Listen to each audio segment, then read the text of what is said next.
Henry Ruggs, KJ Hamler, KJ Hill. Who else? I mean, it seems like the Philadelphia Eagles talk to everybody.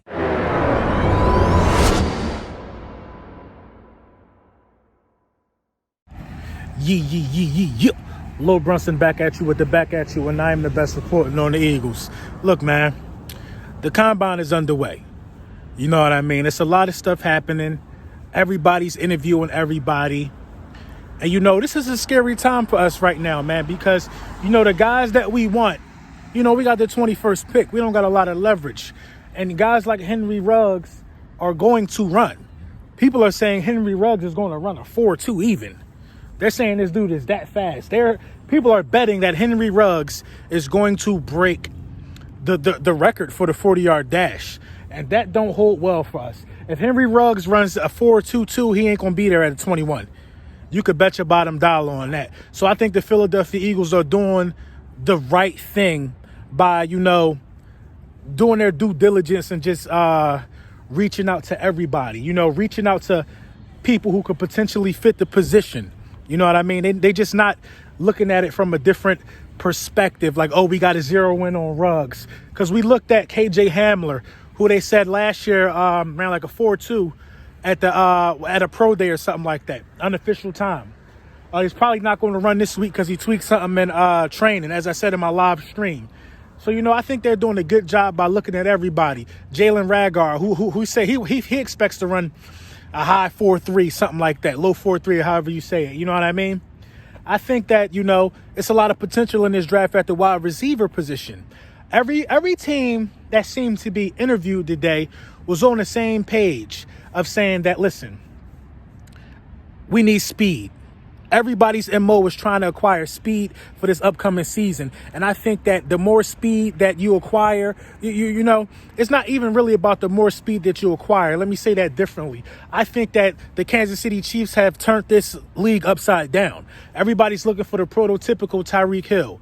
Speed kills. But there's a lot of fast guys who aren't threats in the NFL as well. So you got to have the right combination of speed. You got to know how to play with this speed. And I don't think the Philadelphia Eagles need to have the fastest player in the draft per se, because we have somebody with a big arm. Deshaun Jackson isn't the fastest player in the league anymore, but Carson Wentz is able to stretch the field with Deshaun Jackson. If we can get somebody that wants to learn from Deshaun Jackson, like a KJ Hamler, I think if Ruggs is gone, CeeDee Lambs is gone, Jerry Jeudy is gone, I think you grab KJ Hamler. Everybody wants to zero in on the drops that he had in college. Okay, cool. But I think those things could be corrected. I think that's more mental than anything. That can be corrected. That's probably just poor technique. Jalen Ragar is another one, man. Another one who's expected to run like a 4.2, 4.3, something like that. That guy is lethal in the return game. So you have a dual threat in a lot of these guys who could play punt return and a lot of these guys that could play wide receiver. The Philadelphia Eagles are in a unique position, a unique situation to where I think that they will excel by, being able to pick a wide receiver. I think Cliff Kingsbury came out and said something like this, man, that the Philadelphia Eagles have... Well, not the Philadelphia Eagles. The Arizona Cardinals can possibly get a wide receiver in the 4th round. That's how deep this draft is with wide receiver talent. Now, I don't know if you want to wait that long, but I agree. There'll be some good wide receivers left in the early 3rd round of this draft. They're all over the place. You know what I mean? There are big wide receivers in this draft. There are small wide receivers in this draft. I haven't seen a wide receiver draft class this deep in a real long time, man. And I think the Philadelphia Eagles are poised and prime to take that by the horns, man. But before we get into what happened and what was said by Howie Roseman in today's press conference, let's see what my man 500 got to say. Yo, OB, what do you hear? What do you say? And what I say today is this. You tore the gross matos, and I ain't speaking Italian. I ain't speaking Spanish. I'm speaking football, and I'm talking about the next guy I want to put on this draft board, and that is Yetur Gross-Matos of Penn State. 6'5", 265-pound defensive end, fits the 4-3 scheme perfect. Now this kid, he's very talented. He keeps getting better and better each year. He's got great hands, gets off the ball well. He's pretty athletic, plays the run really good. And here's the thing about him. He still has a lot of pass rushing moves to learn, like the spin moves and things like that. And this kid is projected to go mid to late first round. He could rise depending upon this combine. But I like Yetur Gross-Matos. And let's face it, the Eagles have Brandon Graham. He's getting older. Derek Barnett hasn't yet had that breakout year, right? We're waiting for it. Hopefully it's this year. But the Eagles like to go defensive end in the first round, and I could see them going for Yetur Gross-Matos. With that said, LB, back to you. Yeah. Y'all know the vibes, man. Shout out my guy 500, man. If you're not already subscribed to the dingbat himself, man, make sure you go ahead and do that, man. You know what I'm saying? But, after Howie's, I was actually talking to 500 today, and he was telling me, Howie was going to take the podium and answer some questions. So, I was like, let me go see what this is about. Let me see what Howie Roseman's take on is and his mindset is right now. And, one of the major takeaways that I got from Howie Roseman is Howie Roseman doesn't believe, the Philadelphia Eagles have actually drafted bad in the past. And, after he made a statement like this, I'm pleased to say that most of our Philadelphia Eagles who will go into the Philadelphia Eagles Hall of Fame one day were drafted by the Philadelphia Eagles. And he wasn't lying, man. He wasn't lying. You think about guys like Brandon Graham, guys like Fletcher Cox, guys like Carson Wentz. These guys were drafted by the team.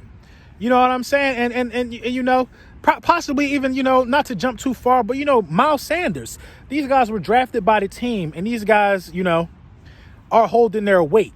So it hasn't been all misses for us, man. He was asked about Malcolm Jenkins and what's going to happen with the Malcolm Jenkins situation and Malcolm Jenkins contract. When asked about Malcolm Jenkins, he said that, we'll deal with these things internally and we'll answer these questions as it's time to answer these questions. That statement led me to believe that Howie Roseman is possibly looking to, let go of some guys. Howie Roseman also made a statement basically geared towards, not really, geared towards using all 10 picks. Now, I don't know if using the pick means you traded that pick. Yeah, that still counts as using the pick. But you know what I mean? I just want to know what Howie Roseman's, what did he really mean by that? Do we refuse to trade up? Because that's what I got from it. I don't see Howie Roseman actually wanting to trade up. Why should he have to trade up when the wide receiver class is this deep? I just don't think you got to trade up. It's going to be a slew of wide receivers available at 21, fast ones and big ones. Everybody's looking to add speed in this draft. Let's not make this complicated. If the opportunity is there to go get Ruggs, you think Ruggs got that legendary speed? You think Ruggs is a Tyreek Hill-esque type of player? Go get him if you can get him. Use the picks to our advantage. That's what Howie Roseman is talking about, man. He was more on the lines of a retooling more than revamping. Howie Roseman didn't seem like he was really interested in the moves that could be made this year, but he was more interested in what moves can be made, for the years to come. And now I think about it like this. Carson Wentz is in his window right now. Howie Roseman has the opportunity and the capability to be able to get a Super Bowl this year. Every year in the NFL, when you got a franchise quarterback and when you got aging veterans who are still productive, every year in the NFL is an opportunity to go and get a ring. We're not worrying about 2 years from now, Howie, as Philly fans. You know what I'm saying? We're not worrying about that. We're worrying about what's going to happen in September when this season kick off, while you still got an aging Deshaun Jackson, while you still probably, it sounds like you're going to bring back Jason Peters, while you still got a Jason Peters around. We're worrying about what's going to happen with Carson Wentz. You're trying to put weapons around Carson Wentz. Then we need to win now. This ain't no trial run. You know what I'm saying? This ain't no trial run. You're going to use all 10 of these picks? Now, this is what I'm worried about. If they use all 10 of the picks, that means one thing to me. Using all 10 of the picks simply means this: